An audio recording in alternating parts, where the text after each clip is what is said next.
भगवती सूत्र उदायन राजा का उदायन राजा के भीतर में कैसी एक भव्य भावना, ऐसी भावना जीवों की तभी भीतर में उत्कृष्ट होती है जब कषाय मंद मंदतम मंतर होता है और स्वरूप लक्ष्य और सम्यक दर्शन जो होता है तो जीव को कर्म की निजरा होती है। सम्यक दर्शन के बिना कषाय मंद होने से पुण्य होता है। पुण्य भी सम्यक दर्शन के बिना जो पुण्य है वो पुण्य भी इतना कस वाला नहीं है।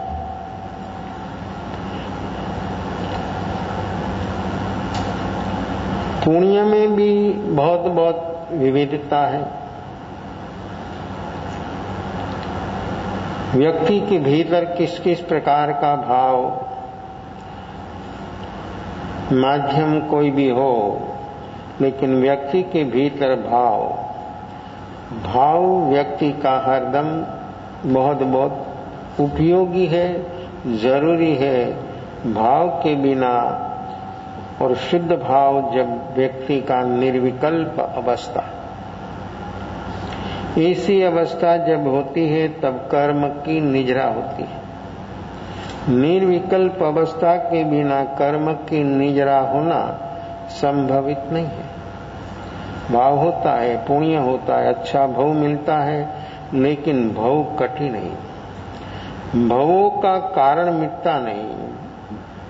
भवों का कारण मिटाना हो तो व्यक्ति को वर्तमान में सम्यक दर्शन होना चाहिए। ये सम्यक दर्शन 16 कला आत्मा की कैसी है, एक एक कला सम्यक दर्शन से शुरू होती है। देश वीरति, सर्ववीरति, अप्रमत, श्रेणी आरूढ़ अवस्था, एक एक कला खुलते खुलते जैसे द्विज का चांद और पूर्णिमा, तो उसमें भी 15 दिन लगता है। यहाँ कोई 15 दिन नहीं लगता, वहां तो क्रम है, नियम है, एक एक कला रोज खुलेगी। यहाँ तो एक साथ जीव की अवस्था ऐसी हो जावे तो व्यक्ति एक साथ उसके जीवन में छलांग लग सकती। तो एक एक सम्यक दर्शन जितना प्राप्त करने में समय लगता है, उसी से ज्यादा समय लगता है जीव को उसकी भूमिका बनाने में। ग्राउंड, उसकी तैयारी, भूमिका जहां तक तैयार नहीं होती है तहां तक ये सम्यक दर्शन बोधि ये बीज है। खेत जहां तक साफ नहीं है, ठीक नहीं है, तहां तक बीज बोया नहीं जाता। और साफ किया बिना खेत में जो बीज बो देते तो उगता तो है लेकिन फसल नहीं होती। फसल तो तभी होती है जब खेत बिल्कुल साफ हो, तभी वो बीज बो देता है, खाद डालता है और समय समय पर पानी, धूप, हवा, योग्य जो वातावरण होता है तो समय आने पर कितनी सुंदर फसल होती है। ऐसे जीवन रूपी खेत है ये अपना खेत है, कर्म भूमि का खेत है। ये कर्म भूमि का खेत में जो बीज बोएगा ऐसी फसल आएगी। दूसरी भूमि है लेकिन कर्म भूमि के मनुष्य जैसी भूमि का ऐसा खेत दुनिया में दूसरा कोई नहीं है। तो ऐसा कर्म भूमि का मनुष्य होने का परम सौभाग्य प्राप्त हुआ है। भूतकाल में कितना काम किया है, कितना अच्छा काम किया है, तो यहां तक अपनी यात्रा पहुंच गई। अभी एक कदम, तो एक कदम लक्ष्य के साथ, एक कदम की विशेषता है। यहां तक पहुंचा वो तो ओके हो गए, लोक और रोग संन्यास यहां तक पहुंच गया। पुण्य थोड़ा थोड़ा संचय होते होते बाहर की जो व्यवस्था, सगवड़, सुविधा, शरीर से लेकर जो कुछ होता है वो सब पुण्य से। इसलिए उदय भाव से ऊपर उठता है तब धर्म होता है। ये पुण्य भी उदय है, कर्म है, शुभ भाव, शुभ। तो उदय से ऊपर उठना है। ऐसी अनुकूलता उदयन को कैसी थी? 16 देश का सम्राट, 363 नगर का मालिक, विधि भाई नगर, सिंधु सोवीर देश, ऐसी उसकी कैसी कैसी विशेषता, लेकिन वो सब कुछ उदय भाव ऐसा प्रबल होने पर भी वो व्यक्ति उसी से ऊपर उठ गया, स्वीकार भाव आ गया। तो ये उदय भाव, अनुकूल उदय से प्रतिकूल की उपेक्षा होती है। प्रतिकूल वस्तु की, व्यक्ति की, क्लाइमेट की, क्षेत्र की स्वीकार नहीं होता है। स्वीकार तो होता है जागरण साक्षी भाव से। जागरण साक्षी भाव के बिना स्वीकार संभवित नहीं। स्वीकार तो होता है मजबूरी से, सब स्वीकार लेते हैं। मजबूरी थी हर क्षेत्र में हर व्यक्ति स्वीकारते हैं, लेकिन अनुकूल का उदय, उसी से ऊपर उठना कठिन है। प्रतिकृति उपेक्षा भी होती है। प्रयास कर लिया और प्रयास सक्सेस नहीं हुआ तो व्यक्ति बोलता है ठीक है, काई वांधा नहीं, चलेगा। लेकिन अनुकूल जो अवस्था व्यक्ति की उदय, जो रूप अवस्था, सब प्रकार की अनुकूलता, उसका स्वीकार और उसी से ऊपर उठना, वो तो जागरण साक्षी भाव मांगता। इस क्वालिटी का जागरण साक्षी भाव जो होता है तो व्यक्ति ऐसी अवस्था से ऊपर उठ सकता है, नहीं तो उसके साथ एक रूप ते उदायन। सभी प्रकार की सुविधा अनुकूलता होने पर फिर वो व्यक्ति उसी से ऊपर उठ गया। तो 16 कड़ा, स्टेप बाय स्टेप उसकी कड़ा बढ़ रही है और वो व्यक्ति कैसा भाव भा रहा है कि भगवान महावीर जो पधारे तो मैं भगवान का शिष्य हो जाऊं। कहां तक पहुंच गया? कैसी भावना? यादृशी भावना त्यादृशी सिद्धि भवती। जो व्यक्ति पॉजिटिव थिंकिंग करे हर हालत में, हर संयोग में, कोई भी अवस्था हो, बाहर की, शरीर भी बाहर है, लेकिन तो फिर मानता कि शरीर वो मैं। इसलिए शरीर से लेकर जो जो अपनी सामने हो सभी का स्वीकार वो व्यक्ति के भीतर जो आ जाएगा तो व्यक्ति जल्दी से जल्दी जो जो अवस्था उसकी है बाहर की, उसी से जल्दी बाहर आ जाएगा। स्वीकार भाव आ जाएगा और स्वीकार हो गया व्यक्ति के भीतर में तो व्यक्ति कहां पहुंचेगा, कैसी उसकी अवस्था होगी और अंतर जगत उसका कैसा अद्भुत और अपूर्व हो जाएगा। तो ये अपना वर्तमान में स्वीकार भाव, इस स्वीकार भाव से ही सिद्धि प्राप्त होती है। समग्रपणे समग्रता से स्वीकार तो हर व्यक्ति करती है, हर संयोग की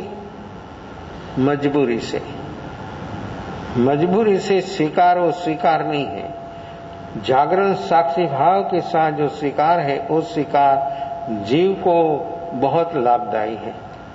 जो है स्वीकार, लेकिन वो समग्रपणे समग्रता से जो व्यक्ति स्वीकार हो जाएगा तो व्यक्ति का योग सुख, स्वीकारने से व्यक्ति का योग सुख पहला काम। दूसरा काम, स्वीकारने से नया बहुत कम होगा। तीसरा, व्यक्ति का जो लक्ष्य है, लक्ष्य के साथ जागरण साक्षी भाव के साथ वर्तमान अवस्था का जो स्वीकार हो गया तो व्यक्ति की वर्तमान सत्ता में रहा हुआ जो जो अवस्था है कर्मरूप, उसमें बहुत प्रकार से व्यक्ति को इतना लाभ होगा कि जिसका कोई हिसाब नहीं है, ऐसा व्यक्ति को लाभ मिल सकता है वर्तमान स्वीकारने से। तो ये लक्ष्य, रुचि और जागरण साक्षी भाव की साथ स्वीकार, वो स्वीकार सहज, तो सम्यक दर्शन दूर नहीं है। अनुकूलता का भी स्वीकार, प्रतिकूलता का भी स्वीकार, जो जो है अपनी वर्तमान अवस्था उस सभी का सहज स्वीकार। तो इस स्वीकार भाव में व्यक्ति स्वस्थ हो जाएगा। मानसिक अवस्था स्वस्थ होने से व्यक्ति जल्दी से जल्दी उदय भाव के राउंड से बाहर आ जाएगी। उदय झोर नहीं करेगा, उसका बल बढ़ेगा नहीं। स्वीकार भाव से उदय का बल नहीं बढ़ेगा, उदय कमजोर हो जाएगा। जो स्वीकार नहीं होगा तो मन को, बुद्धि को, शरीर को, सभी को कमजोर बना देगा। लिमिट आया, व्यक्ति में जागरण साक्षी भाव है और फील नहीं हुआ, तो वो क्षण कैसी होती है, कैसा काम होता है, ये प्रैक्टिकल। कोई भी निमित्त आया, आता है, फील नहीं हुआ, फील नहीं हुआ, वो क्षण व्यक्ति के लिए किस प्रकार की है, एक ही क्षण जीवन में कभी अनुभव में नहीं आई है। एक क्षण व्यक्ति को मुक्त कर देता है, सारा उदय भाव से व्यक्ति को ऊपर उठा लेता है और नया होता नहीं, पुराना खत्म हो जाता है। घटना कोई भी हो, क्षेत्र कोई भी हो, व्यक्ति को स्वीकार हो गया वर्तमान में उदय भाव का, तो व्यक्ति ये समय पर सतत 25 मिनट तक इसी अवस्था में ठहर गया, तो व्यक्ति को सम्यक दर्शन। इतना समय में व्यक्ति को ये 7 प्रकृति जो है, ये 7 प्रकृति का क्षयोपशम, उपशम के क्षय, ये अवस्था व्यक्ति की वर्तमान में व्यक्ति को अनुभव में आ जाती है। कैसा है ये स्वीकार भाव, किस प्रकार का है और किस प्रकार का काम हो गया स्वीकार से। आप बात से कुछ भी करेंगे तो फिर वो घटना घटने वाली नहीं है। स्वीकार भाव से व्यक्ति के भीतर में ऐसी घटना व्यक्ति को घट जाती है, जैसे नमी राजा, मिथिला का महाराजा नमी। देखो द्वंद देखा, भीतर में द्वंद देखा, स्वीकार हो गया, क्या हुआ, कैसी वेदना थी, शरीर से सहन नहीं होता है। शरीर किसी का भी हो, कोई भी क्षेत्र में हो, कोई भी शरीर हो, मेटल जैसी मेटल जल जाती है तो शरीर थोड़ा रहता है। 1500-2000 डिग्री की हीट हो तो चाहे इसी मेटल हो, लिक्विड होकर चलने लग जाती है। देखो तो अभी शरीर थोड़ा रहता है। तो ये व्यक्ति के भीतर में स्वीकार भाव से क्या होता है, और स्वीकार भाव व्यक्ति के भीतर में हो गया तो उदय जो है कमजोर हो जाता है और व्यक्ति स्वस्थ होने लग जाता है और कर्म जल जाता है। स्वीकार भाव से वर्तमान में कर्म जलता, और स्वीकार नहीं हुआ तो व्यक्ति को ये 10 प्राण को जलाता है। व्यक्ति के भीतर में रही हुई फिकर, चिंता, टेंशन, तनाव, उसी से व्यक्ति का शरीर एक नहीं 10 प्राण कमजोर हो जाता है। और उपयोग तो अज्ञान रूपी है। उपयोग अज्ञान रूप होने से ऐसी अवस्था होती है। वो व्यक्ति को स्वीकार हो गया कि मेरे भीतर भी द्वंद है, मेरे भीतर भी आवाज चल रही है, तो उसी से मुझे ऊपर उठना है। तो कैसा हुआ, कैसा हो गया, बाहर से कैसी अवस्था थी और स्वीकार भाव वो वर्तमान में हो गया। ये द्वंद से ऊपर उठना है, तो द्वंद से कैसे ऊपर उठा, जो जागरण इस क्वालिटी का प्रकट हो गया। भीतर का राग द्वेष की क्यों कट,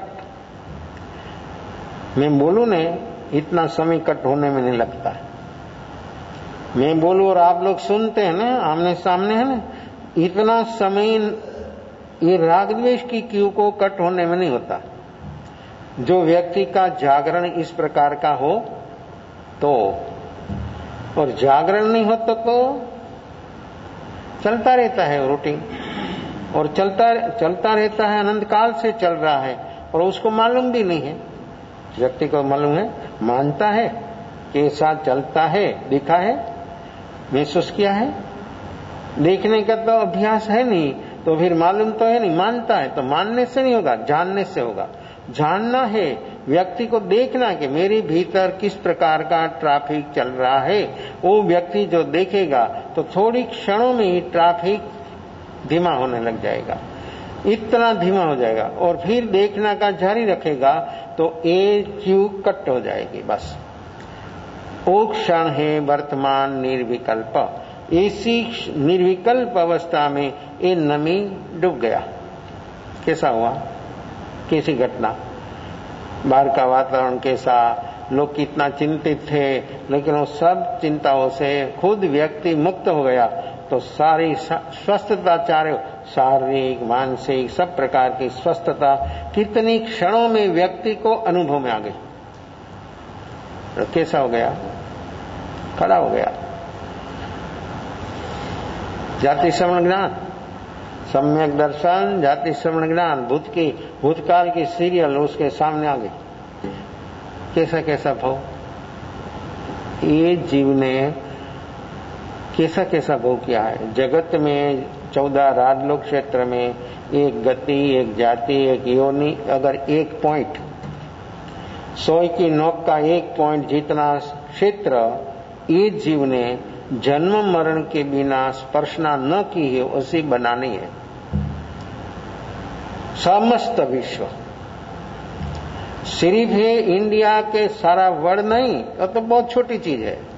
14 राजलोक क्षेत्र, उसमें एक पॉइंट ऐसा नहीं है कि जहां पर एक जीव का जन्म नहीं हुआ। अनंत काल से जीव का चक्कर जन्म मरण का चल रहा है, उसमें कोई जीव ऐसी चीज नहीं है कि जहां पर, और ये जन्म जो हुआ है वो सब जन्म का संस्कार अपने वर्तमान में अकौन से मन में भरा है। कब वो परत खुलेगी व्यक्ति को मालूम नहीं है। ये परत कब खुलेगी और कब वो बाहर आएगा, जो भीतर में स्टॉक है वो कब बाहर आएगा मालूम नहीं है। और बाहर आएगा तब कैसी अवस्था बनाएगा, कैसी अवस्था हो जाएगी। इस समय पर जो व्यक्ति जागरण साक्षी भाव वाला है तो व्यक्ति सचमुच बच जाएगा। तो हजारों भव जाति श्रवण ज्ञान में जीव देख सकता है सीरियल, खुद के भवों की सीरियल। ये देखना और ये पचना भी कठिन है। इतनी क्षमता जिसके पास नहीं होती है वो व्यक्ति नहीं पचा सकता। भूतकाल का भव ऐसा भव किया है और ऐसी अवस्था में इससे जीव गुजरा है, पास हुआ है, तो वो भव जब देखने में आता है सामने तो उसका सारा भव जन्म से एंड तक एक एक भव, जितना भव देखता है इतना सब भव जन्म से एंड तक जो अवस्था है वो जन्म में हुई वो सब उसको देखने में आती। वहां पर कौन से रिलेशन में लोग थे वो भी देखने में आता। स्वजन परिजन कौन था, कैसी अवस्था में इस शरीर का मृत्यु हुआ, ये सब उसको सामने देखने में आता। वो पचाना बहुत कठिन है। और ऐसी क्षमता सम्यक दर्शन से होती है। इसलिए सम्यक दर्शन होने बाद भी ज्ञान है। सम्यक दर्शन के पहला अज्ञान, इसलिए विभंग अज्ञान होता तो चला जाता है, नहीं रहता है। ये वस्तु को पचाने की क्षमता सम्यक दर्शन से होती है। सम्यक दर्शन के बिना वस्तु पचती नहीं है, सामर्थ्य नहीं है, इतनी क्षमता नहीं।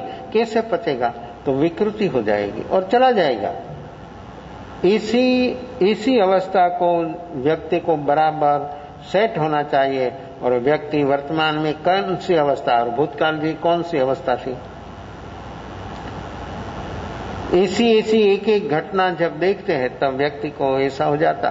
तो ये नमी को ऐसा जाति श्रवण ज्ञान हो गया, खड़ा हो गया, मुनिवेश पहन लिया, सब सौंप दिया, छूट गया। देखो कितना समय लगा, बीमारी भी छूट गई, राज्य भी छूट गया, सब छूट गया। कितना समय लगा, कितना समय से उसका उपचार चल रहा था, कुछ नहीं बदलाव होता था। भीतर में ऐसा जागरण प्रकट हो गया, सब बदलाव हो गया, शरीर का भी, भाव का भी, शरीर का भी और बाहर का भी सब बदलाव हो गया और व्यक्ति चल पड़ा साधना के क्षेत्र में। बस ये तो कुछ रहे नहीं, ये तो कैसा राजा, क्या कौन राजा, ऐसा तो कितना दफा देवलोक का देव भी हुआ, ये रिद्धि सिद्धि क्या हिसाब में है, ये सब मैंने भोगा है, उसी से कभी बाहर नहीं आया। ये बाहर आने का एक जबरदस्त एक मौका मिल गया, मौका चल पड़ा साधना के क्षेत्र में। इच्छा हूं आगासा अनंतिया, इच्छा कितनी, अपेक्षा कितनी, अनंत, और कभी किसी की पूरी नहीं हुई। इतिहास ऐसे बोलते हैं, शास्त्र ऐसे बोलते हैं, अनुभवी पुरुषों, ज्ञानी पुरुषों ऐसे बोलते हैं कि इच्छा और अपेक्षा कभी किसी की पूरी होगी नहीं, हो ही नहीं सकती कभी, आज नहीं कभी। संसार तो अनंत काल से चल रहा है, तो फिर ये इच्छा पूरी करने के लिए बहुत बहुत जीवों ने प्रयास भी किया है, लेकिन शास्त्र भी ऐसी रेफरेंस देता है और इतिहास भी बोलता है कि कभी कोई जीवों की ऐसी इच्छा पूरी नहीं हुई। ऐसी अवस्था है। सिकंदर देखो, इतिहास से सब बोलता है कैसा काम, सारा भारतवर्ष को लूटकर कितना खजाना इकट्ठा किया, तो भी व्यक्ति के भीतर में एक इच्छा पूरी हुई कैसा, कैसी उसकी अवस्था और कैसा उसका जीवन। इच्छा सोना हीरा मोती का ढेर लगा दिया, तो फिर व्यक्ति के भीतर संतोष नहीं हुआ कि अभी बस। वो जब जा रहा था हिंदुस्तान को लूटकर, जब आने को तैयार हुआ था, तब उसको एक फकीर को मिला था कि मैं हिंदुस्तान जा रहा हूं, आप क्या चाहते हो, तो वो चीज मैं लेकर आऊंगा। फकीर बोला कि बहुत बढ़िया काम है, जा रहा है, एक संत को लेकर आना। कोई विदेश जाते तो बोलते ना घर के मेंबर, तुम्हारे लिए क्या लाऊं, क्या लाऊं, कैसा लाऊं।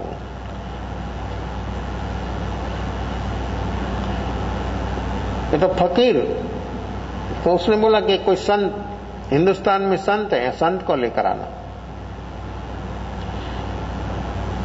तो आने के समय चारे ओर तपास कर रहा था, जहां जहां उसका पड़ाव होता वहां लश्कर को भेजता, 5-25 चारे ओर ढूंढने के लिए। तब एक 5-25 सैनिकों की चली टुकड़ी,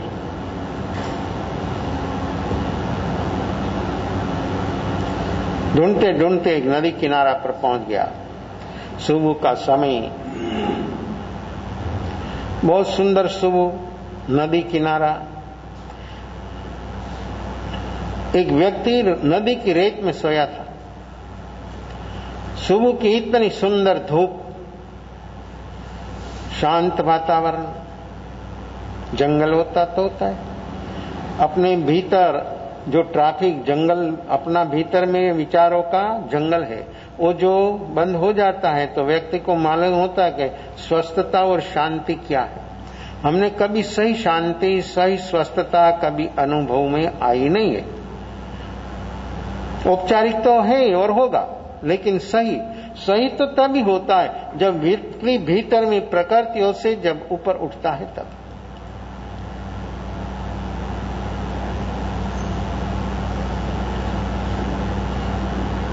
सैनिक देखा उसको और आवाज किया, उसने नहीं सुना, इतनी मस्ती में था वो, नहीं सुना। जोर से आवाज किया, नहीं सुना। बिल्कुल नजीक जाकर बोला तो सामने तो नहीं देखा, लेकिन हंसने लगा। वो सोता तो सैनिकों के हाथ में जो हथियार था न गिर गया। वो तो सिर्फ हंसा, हथियार नीचे, क्या समझना?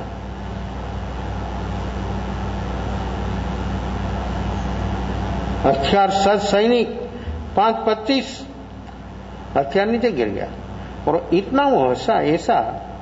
और फिर सैनिक बोला कि चलो सिकंदर बुलाता है। जवाब वो सिकंदर का सिकंदर था, वो सम्राट था, सम्राट का सम्राट था। वो बोला कि सिकंदर कौन है और सिकंदर की मुझे कोई जरूरत नहीं, उसको जरूरत तो इधर आ जाए, मुझे कोई जरूरत नहीं।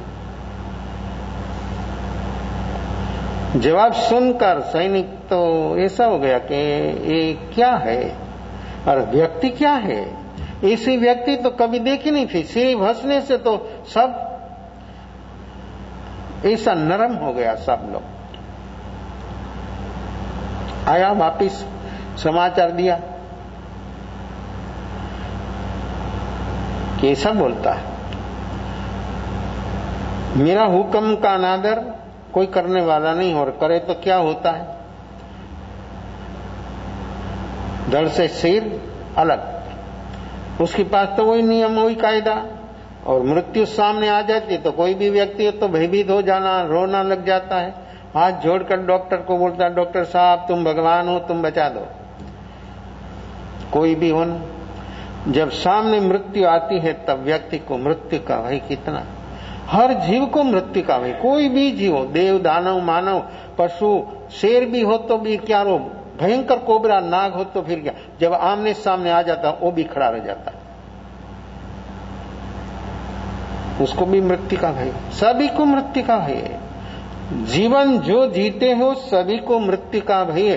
एक व्यक्ति ऐसा होता जिसको सम्यक दर्शन बोधि प्राप्त होगा, उसको कभी मृत्यु का भय नहीं होता। एक भय नहीं, 7 भय से व्यक्ति मुक्त हो जाता।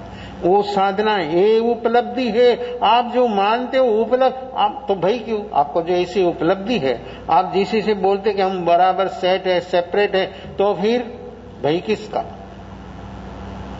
निश्चित है आपकी कोई भी संरक्षण व्यवस्था आपको बचाने वाली नहीं। कोई भी हो, कोई भी हो, सभी के बीच में मृत्यु आ जाती है और एक क्षण में व्यक्ति को उठाकर सब बोड़ी पड़ा रहता। व्यक्ति जिसको हम मानते हैं वो व्यक्ति चल बसे। कैसा है ये मृत्यु का भय? 7 प्रकार के भय से सम्यक दर्शन बोधि प्राप्त होता है तो 7 प्रकृति से मुक्त, 7 भय से मुक्त, और 7 बोल में आयु का बंध नहीं होता। एक सम्यक दर्शन होने से 4 आनी संसार बचा, 12 आनी संसार खत्म। ऐसे अंगुली के गिनती पर व्यक्ति की मुक्ति हो जाती है। ये काम करने जैसा है जो आपको दिल में लगे तो, बाकी तो सब कुछ कर लिया, एक चीज बाकी नहीं रखी। 5 इंद्रिय का भोग उपभोग में भी जीव इतना डूबा और तो भी निराश, दुख, अशांति, भीतर में असुचा, ऐसा भीतर में अदुख दुख दुख दुख के सिवाय कुछ नहीं है। तो फिर व्यक्ति जागने के लिए तैयार नहीं है। कैसी मूर्छित अवस्था, कैसी वर्तमान हालत। सिर्फ जागना है। जागरण साक्षी भाव जो व्यक्ति के भीतर प्रकट हो जाए तो एक काम शक्य है, संभवित है। लेकिन व्यक्ति जो जागेगा नहीं तो एक काम कभी होना कभी नहीं होगा। सिकंदर चला और 100-200 सैनिक लेकर, देखो वो तो 5-25 गया था, 200 सैनिक लेने चला गया पास में, नंगी तलवार। सैनिक बोले कि आपके सामने कौन खड़ा है? आप देखें, मस्ती से सोया था, हिलता भी नहीं था।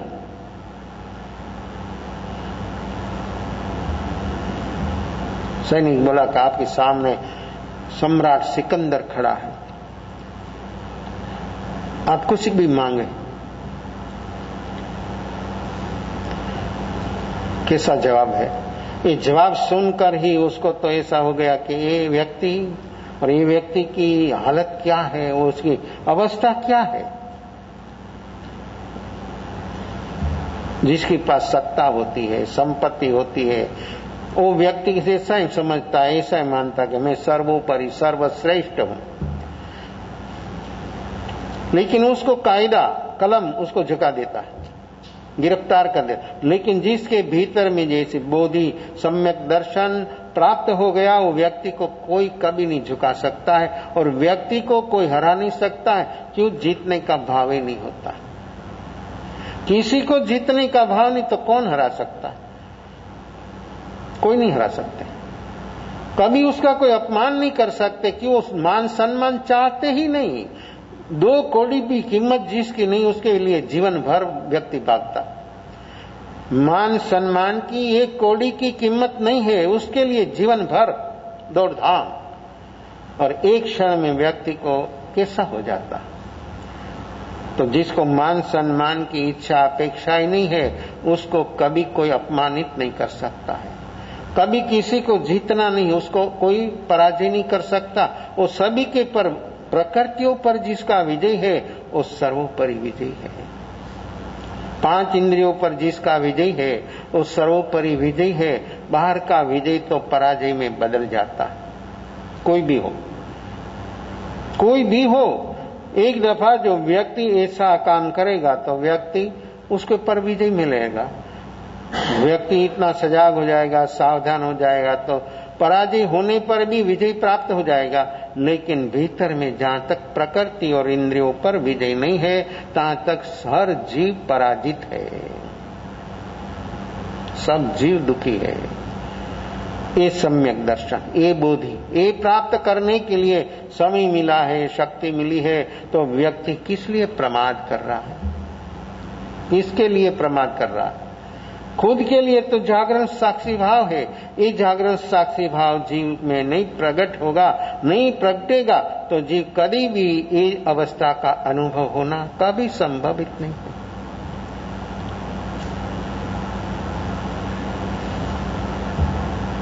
ये सिकंदर, इवान, सारा विश्व विजेता कब पराजित हो जाता है? एक क्षण में सब उलट पुलट हो जाता है। बाहर की कोई भी अवस्था व्यवस्था बनाई है तो एक क्षण में कैसा हो जाता, और वहां आपका कुछ चलता भी नहीं। बाहर के जगत में आपने कुछ भी बनाया है, लेकिन एक क्षण में सब विसर्जित हो जाता है, आपका कुछ नहीं चलता, आप कुछ नहीं कर सकता। बोलते बबड़ते भीतर में राग द्वेष करते आर्त रुद्र ध्यान से आपको कुछ नहीं कर सकता, और हो जाता आपके सामने, आपकी दृष्टि के सामने एक घटना घट जाती है, आप बोल नहीं भी सकते, आप कुछ कर भी नहीं सकते। कैसा है? तो ऐसी अवस्था में व्यक्ति जागा हुआ जो व्यक्ति है, तो व्यक्ति को कभी तकलीफ नहीं होगी। व्यक्ति सचमुच स्वस्थ रहेगा, इतना स्वस्थ रहेगा कि सामने वाली व्यक्ति भी सोचेगी कि ये है क्या। सिकंदर बोला कि उठ, हिला नहीं, सोया आराम से। देखी है शमशेर, तो भी नहीं हिला। सिकंदर सोचने लगा कि मेरा नाम सुनते तो लोग रोने लग जाते, भागने लग जाते। आदमी सोया है, कुछ नहीं है, हिलता भी नहीं है, मेरा नाम सुनकर भी है क्या? उसके भीतर क्या है? किसी उस व्यक्ति को उपलब्धि है को ऐसी सामने मृत्यु की बात आने पर भी सोता तो सोया रहा, नहीं हिला, नहीं बोला, नहीं। उसके सामने देखा कैसा होता है संत। इस व्यक्ति के भीतर में ऐसी उपलब्धि होती है। बाकी तो सब उधार, सब उधार। ये उधार से कभी काम नहीं होगा, उधार से उद्धार नहीं होगा। उधार होगा अपने भीतर में बोधि प्राप्त होने से। बाकी तो सब जीवो। इस सिकंदर जैसा भी वो जवाब देता है कि मैं सिकंदर, आप क्या? फिर बोला कि आप क्या चाहते, बोलो। भाई दिखाया ना, भाई से नहीं हिला। तो ऐसा ही होता है सब जगह पर। पहला कोई भय दिखाता, देवो भी आते हैं, कभी किसी के पास आ जाता है अकस्मात, तो पहला भय दिखाते हैं।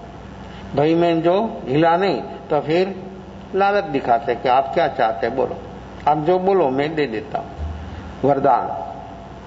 लेकिन पहला तो भय दिखाते, भय में व्यक्ति हिल गया तो काम पूरा, कुछ लेना नहीं कुछ देना, वो भाग जाता। लालच, भय में जो नहीं हिले तो व्यक्ति के सामने लालच, ये सब शुभ अशुभ की अवस्था व्यक्ति जो वर्तमान में स्वीकार करने को सीख गया तो इस सामने आई चीज हो वो बोलेगा कि मुझे कोई जरूरत, जो भीतर में उपलब्धि है तो, और व्यक्ति को उपलब्धि नहीं है तो मांगेगा, मांगा तो काम पूरा खलास। जो उसी से परम उपलब्धि होने की संभावना थी वो चुक गया।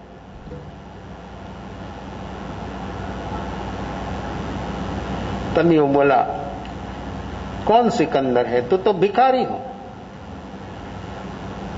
भिखारी क्या देता है, वो भीख मांगता है, दूसरों को लूट लेता है, वो सम्राट होता है, वो तो भिखारी है। तू क्यों इधर आया, दूसरों को लूटने के लिए ने, तू जो सम्राट होता था तेरे घर पर रहना था, लूटने को क्यों आया, तो भिखारी है। तुम क्या दे सकता, आवाज सुनते हो।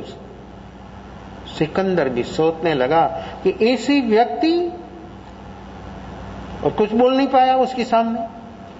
सैनिक भी खड़ा था, हथियार सज, कुछ नहीं कर सके। देखो कैसा होता, आत्मा की शक्ति कैसी है, और जब आत्मा जागती है तब कैसा हो जाता है। जहां तक आत्मा नहीं जागा है तहां तक ये सब चीज जलेगी और व्यक्ति को ऐसा लगेगा कि ऐसा ही होता है। मैं क्या आपकी सेवा कर सकता हूं। देखो कितना नरम हो गया, भय दिखाया, लालच दिखाई, अभी मैं क्या आपकी सेवा कर सकता हूं।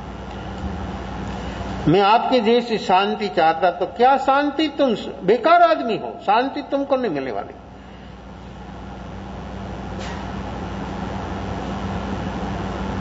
अभी ये देश पर विजय प्राप्त है, एक उसको विजय प्राप्त करना है, शांति चाहता तो बैठ जाए इधर। आप भी बोलते हैं कि इतना काम हो जाने के बाद काम करना है, एक काम हो जाने के बाद करना है। कभी कोई काम आपका होगा और हो जाएगा तो दूसरा सामने खड़ा, उसी से प्रबल कारण आपके सामने आ जाएगा, आप वो मन आपका पकड़ लेगा, आप उसी से बाहर आना संभवित। ऐसी व्यक्ति कभी भी जाग नहीं सकती है। जहां तक नहीं जागेगा तहां तक एक काम नहीं होगा, और काम तो कभी खुटने वाला नहीं। एक के पीछे एक के, कौन सी विशेषता आपको है, विशेषता किसकी है, जीवन की है, काम की है, जीने की है। जीवन मिला है तो जीने की विशेषता लगती है, वस्तु प्राप्त करने की विशेषता लगती है, पद प्रतिष्ठा मान सम्मान प्राप्त करने की विशेष, किस प्रकार की विशेषता आप समझिए। बोधि तो है ही नहीं आपके लिस्ट में, आपके जीवन में बोधि प्राप्त करना है, वो तो लक्ष्य भी नहीं है। वो लक्ष्य जो व्यक्ति का होता है तो व्यक्ति बदले के बिना रह नहीं सकता। सूरज उगा, इतनी सुंदर धूप, सिकंदर खड़ा था तो सन के पर उसकी छाया पड़ रही थी। मैं क्या सेवा करूं, तो क्या हट, ये धूप रोक कर खड़ा है, हट जा।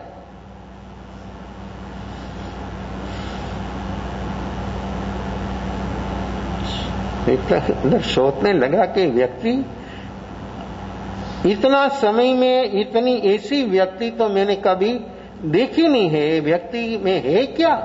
और बाहर में तो शरीर पर वस्त्र भी नहीं है, बिल्कुल दिगंबर, आकाश वस्त्र और भूमि उसका गद्दी। देखो कैसा, कोई चीज उसके पास नहीं, और इतनी खुमारी, और यहां सब कुछ होने पर क्या है आप, कैसी अवस्था, भीतर की अवस्था व्यक्ति की किस प्रकार की चल रही है व्यक्ति कभी देखता नहीं। इच्छा या अपेक्षा कभी पूरी होना संभवित नहीं हुई है, इतिहास बोलता।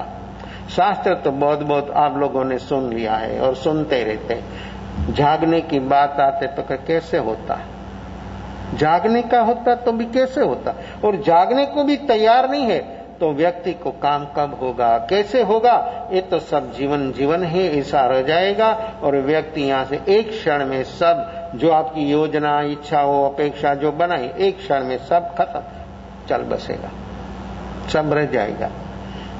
और देखते भी हो आप तो फिर झांकना नहीं, वही का वही रूटीन, वही की वही आदत, वही की वो अवस्था चलती है और चलती रहेगी। कहां तक चले? स्वास्थ्य तक। ये जीवन का, जो जीवन का सफल बनाना हो, जीवन को सार्थक बनाना हो, तो व्यक्ति को वर्तमान में ये इच्छा और ये अपेक्षा ऊपर उठने के बिना कभी ये काम होना संभवित नहीं है। नमी राजा, नमी मुनि हो गया, साधना कर रहा है।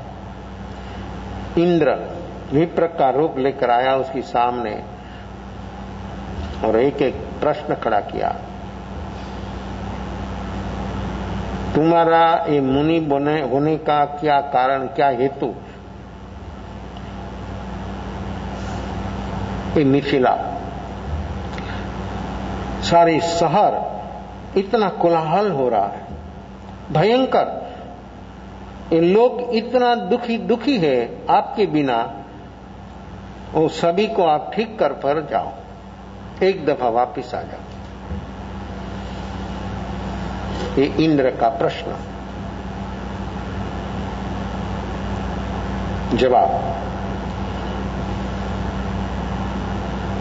सुंदर गार्डन, इतना सुंदर गार्डन, और उसमें बहुत बहुत वृक्ष होता है, इतना सुंदर ऋतु के मुताबिक फल फूल से लचित वृक्ष, उसके पर बहुत पंखे आते हैं, रैन बसेरा करते, घोंसला बनाते रहते।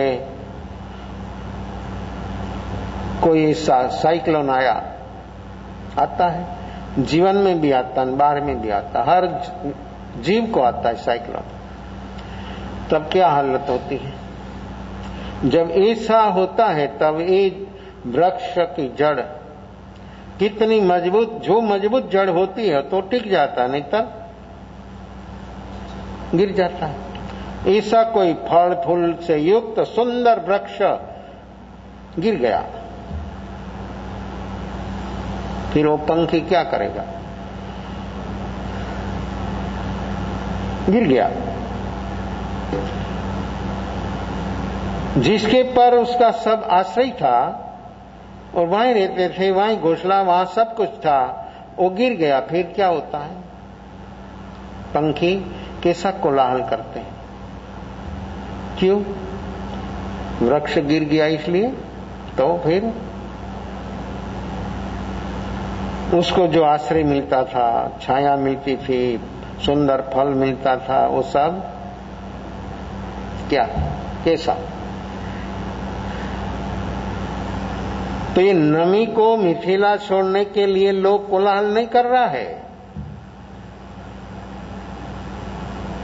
वो तो उसकी जो नमी की ओर से जो जो सुविधा अभी तक मिल रही थी वो मिलने के लिए अभी बंद हो गई, इसलिए वो सारी मिथिला के लोग रो रहे हैं, कोलाहल कर रहे हैं कि जल्दी हमारा राजा वापिस आ जा, हमको जो मिलता था वो उसी से मिलना चाहिए। देखो ये अपेक्षा, ये इच्छा। पंखी को कौन बोलता है? तो पंखी कोलाहल करता है, लेकिन आश्रय, उसको जो मिलता था वो सब बंद हो गया। इसलिए ऐसे ही जगत में ऐसा है, जो व्यक्ति जाता है उसको कोई नहीं रोता है, व्यक्ति मानता है, लेकिन जाने के बाद क्या होता है?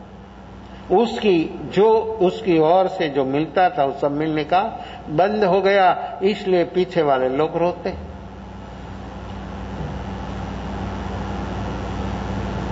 दूसरा प्रश्न उठाया,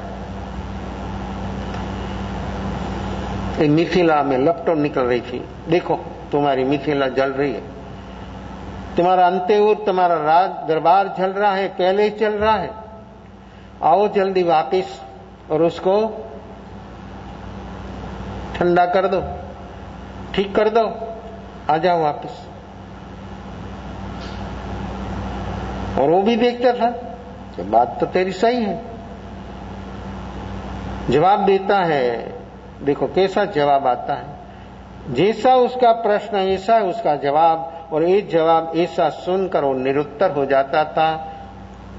मिथिलाए डजे माने न में डजे किंचन, ये मिथिला तो जल रही है, मैं भी देखता हूं, तुम भी देखता हूं, लेकिन मिथिला जलती है, मेरा कुछ नहीं जलता। जलती है, सचमुच जलती है, लेकिन मेरा कुछ नहीं है ना। मेरा है वो जलता नहीं, और जलता वो मेरा नहीं है। इस शरीर जल जाएगा, अपना जो नहीं जलेगा। जिंदा आदमी को भी कोई लोग जला देते हैं, लेकिन शरीर जल जाता, भीतर में रही चेतना आत्मा कभी कोई नहीं जला सकते, उसको कोई कुछ नहीं कर सकते। लेकिन तो हम सिर्फ बोलते हैं, अनुभव जो होगा तो व्यक्ति सचमुच भीतर से बदल जाएगा। वो बदलने के लिए अपने को ये मनुष्य जन्म वर्तमान में मिला है। ये मनुष्य जन्म पाकर अपने को काम वो कर, मैं कौन, ये अनुभव, मैं कौन हूं, मेरा स्वरूप क्या है, वो अनुभव करना है वर्तमान में। ये अनुभव व्यक्ति को हो सकता है, व्यक्ति के भीतर में इस क्वालिटी का जागरण साक्षी भाव हो तो, और नहीं हो तो क्या होता है, कैसा होता है। ऐसी अवस्था बहुत बहुत प्रकार से चल रही है। तो मिथिला जलती थी, लपटों निकल रही थी, जवाब आया कि मिथिला जलती है, मेरा कुछ नहीं जलता है, और जो मेरा है तो कोई जला नहीं सकता है, जलता ही नहीं। ऐसी अवस्था है अपनी। और आप लोग भी बोलते हैं अनुभव नहीं, अनुभव हो जाएगा तो सब संशय मिट जाएगा, भय मिट जाएगा, और व्यक्ति मृत्यु के भय से ऊपर उठ जाएगा। वो काम करना है, वो काम अपना है, और एक काम वर्तमान में संभवित है। जो व्यक्ति सचमुच जागेगा तभी एक काम अपने से होगा, एक काम दूसरों से। ज्ञानी आते हैं, ज्ञानी प्रोसेस देते हैं कि इस आत्मा की एक भी चीज बाहर से कोई नहीं दे सकता, मिलती भी नहीं, और जो बोलते कि देता है, होता ही नहीं, हो ही नहीं सकता। और जो दे सकता है तो तीर्थंकर परमात्मा की करुणा कितनी, दया और करुणा। दया प्रासंगिक है, कोई नियमित सामने देखते दुखी दर्दी आप देखते तो आपको हृदय में जो भाव होता है वो दया है, प्रासंगिक है। दया प्रासंगिक है, और करुणा हर हालत में, हर संयोग में, और हर जीवों की ओर। ज्ञानी के ज्ञान में सब जीव दुखी है। आप वस्तु के अभाव वाला जीवों को देखते तो दुखी लगता है और दुखी मानते, लेकिन वो टेम्पररी है। जहां तक जीव का दुखों का कारण नहीं मिटता है, तहां तक हर जीव दुखी है। तो ज्ञानी उसका दुखों का कारण मिटाना मांगता है, और वो उसकी एक करुणा है, और निरंतर करुणा चल रही है 24 घंटा। अप्रासंगिक जीव जहां पर है, सब जीव परेशान है, उसकी परेशानी है दुखों का कारणों से। तो ज्ञानी जो है वो दुखों का कारण मिटाता है, दुख नहीं। अज्ञानी दुख मिटाने का प्रयास करता है, ज्ञानी दुखों का कारण मिटाने का प्रयास होता है। और कारण मिट गया तो कार्य खत्म, और कारण मिटाना आसान है कार्य मिटाने से, लेकिन अपना अनुभव ऐसा बोलता है कि ना ना ये मिटा दो, नहीं मिटेगा। एक मिट गया, दूसरा मिट गया, तीसरा खड़ा होगा, लेकिन कारण मिट गया तो खत्म। न रही बांस, न रही बांसुरी, जड़े ही निकल गई, दुखों का कारणों मिट गया। दुख आवे कहां से, और दुख है जन्म जरा और मरण। ये महादुख है, ये महादुख का कारण दो है, मिथ्यात्व और अज्ञान। ये हम मिटा सकते हैं वर्तमान में। ये अपने पास ऐसी शक्ति है, समय है, साधन है, सिर्फ रुचि और जागरण साक्षी भाव। जो व्यक्ति में ऐसी रुचि होगी और जागरण साक्षी भाव होगा तो एक काम हो जाएगा। तो तीर्थंकर परमात्मा भी प्रोसेस दिखाते हैं। ये शास्त्रों इसलिए है कि मुमुक्षु आत्मार्थी हो, उसको उसमें ये मुक्ति की प्रोसेस मिल सकती है। ये प्रोसेस है, लेकिन प्रैक्टिकल तो व्यक्ति को करना पड़ेगा। धर्म टेक्निकल नहीं, प्रैक्टिकल। धर्म थेरिकल नहीं, अनुभव करने की चीज। अनुभव करना हो तो जीवन में वर्तमान प्रैक्टिकल। प्रैक्टिकल वो है जागरण साक्षीभाव, दूसरा कोई नहीं। कब निमित्त आएगा कब कैसी अवस्था होगी किसी को मालूम नहीं, लेकिन जागरण साक्षी भाव हो तो सब निमित्त निष्फल, निमित्त की कोई अवस्था नहीं रहेगी और व्यक्ति इतना निखार पाएगा, इतना निर्मल हो जाएगा। निमित्त आने पर इतना निर्मल होगा, इतनी प्रकृतियों से व्यक्ति ऊपर उठ जाएगा, तो निमित्त उसको सही होगा कर्म खत्म करने में। किसको? फील नहीं हो उसको। निमित्त आया, फील नहीं हुआ तो कोई निमित्त का आभार, इसलिए ज्ञानियों निमित्त का आभार और उपकार मानते हैं कि मैं थोड़ा प्रमाद में था, तुमने मेरा प्रमाद दूर कर दिया, तुम बहुत बड़ा सहयोगी हुआ, तुम्हारा कितना मैं आभार मानूं, जितना आभार मानूं इतना कम है, ऐसा काम तुमने मेरा कर दिया है। मेरा थोड़ा प्रमाद था तो प्रमाद तुमने हटा दिया, मैं सजाग हो गया तो मेरे भीतर में जो प्रकृति थी उस क्वालिटी की वो प्रकृति खत्म हो गई। तो ज्ञानी पुरुषों हरदम निमित्तों का आभार मानते हैं। हमारे भीतर भी ऐसा जागरण होगा। कबीर ने भी एक जगह पर ऐसी बात बोले हैं, निंदक नियर राखी आंगन कुटी छवाए। जो अपना विरोधी है, अपना दुश्मन है, उसको अपने बगल में रखना, दूर नहीं। क्यों? दूर रहे तो आना जाना समय लगता ना, आपको तो कहां जाना है मालूम कुछ नहीं, दुकान पर, ऑफिस पर, बस वो दो। दूसरा तो दूसरी जो चीज है अपनी स्वयं की, वो चीज कहां है, वो उसके पर वहां पर पहुंचना हो तो जो दूर हो तो आने जाने में समय लगता हो, साथ में रहे तो अपना इतना ही अपनी सजागता, इतनी अपनी सावधानी रहेगी तो अपना काम जल्दी हो जाएगा। तो ऐसी व्यक्ति, लेकिन वो व्यक्ति तो कैसे व्यक्ति जिसको दुनिया की कोई फिक्र नहीं, दुनिया कुछ भी और दुनिया कुछ भी बोले तो बोले, उसमें अपना क्या लेन देन है। ऐसी व्यक्ति जब होगी तब अपना ये काम हो सकता है। अपने तो अभी दुनिया की बहुत फिक्र है, अपनी फिक्र नहीं है, इतनी दुनिया की फिक्र, अपना मन कर रहा है तो ये इच्छा, ये अपेक्षा कैसे मिटेगी, बढ़ेगी, गुणाकार होगा। तो नमी बोला कि ये मिशिला जलती, मैं नहीं जलता, मेरा नहीं जलता। ऐसी एक एक अवस्था कहां तक पहुंचा दिया और कैसी अवस्था में वो जिया और कैसा उसका काम, ये अपना काम है, ये इच्छा, ये अपेक्षा, इच्छा हूं आगासा अनंतिया, अनंत जीवन लिमिटेड, कोई भी गति का इच्छा कभी कोई गति में, कोई जीवों की, इंद्रों की भी पूरी नहीं हुई, चक्रवर्तियों की भी पूरी नहीं हुई, तो व्यक्ति की वर्तमान 100 साल की आयु में और समझ आई, वहां से इच्छा पूरी करने का तो भाव होगा ना। और फिर बुढ़ापा में इच्छा रहेगी, गुणाकार होगा, लेकिन शरीर खड़ा ही नहीं होगा तो बुढ़ापा ऐसा आएगा और ऐसी बीमारी आएगी, खड़ा ही नहीं होगा तो फिर काम कैसे होगा। इच्छा रहेगी, इच्छा बूढ़ी नहीं होती है, इच्छा तो हरदम युवान ही युवान रहती है। इतनी तरुण है, इतनी कि कभी कोई उसको बीमारी नहीं, बुढ़ापा नहीं, इच्छा अपेक्षा को बुढ़ापा नहीं, बीमारी नहीं, वो तो हर हालत में व्यक्ति को बीमार बना देगी, व्यक्ति को बुढ़ा बना देगी, लेकिन वो तो हरदम युवान ही युवान रहेगी। ऐसी है इच्छा अपेक्षा की अवस्था हमारे वर्तमान जीवन में। हम जागे, हमारा काम करना है, समय बहुत अल्प है, आयु बहुत अल्प है, और हमको जो समय की विशेषता समझ में आ जावे तो व्यक्ति जागने के लिए जल्दी से जल्दी तैयार हो जाए।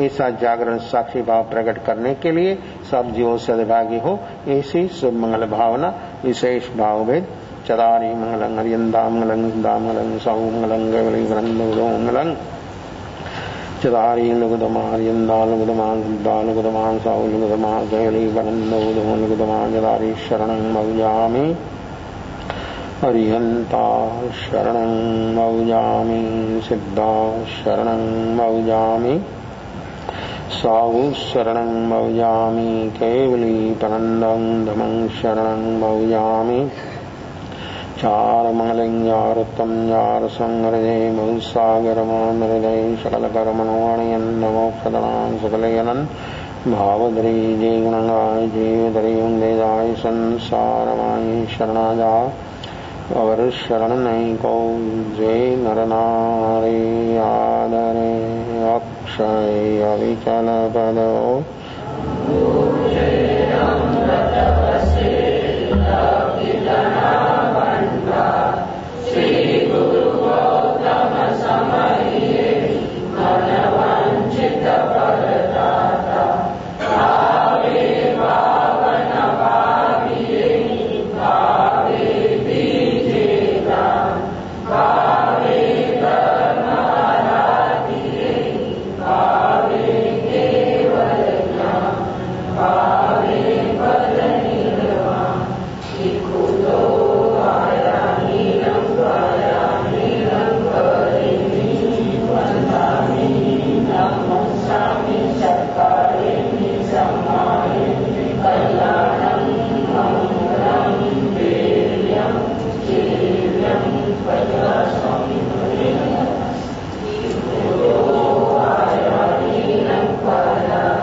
स्वामी भगवान सद्गुरु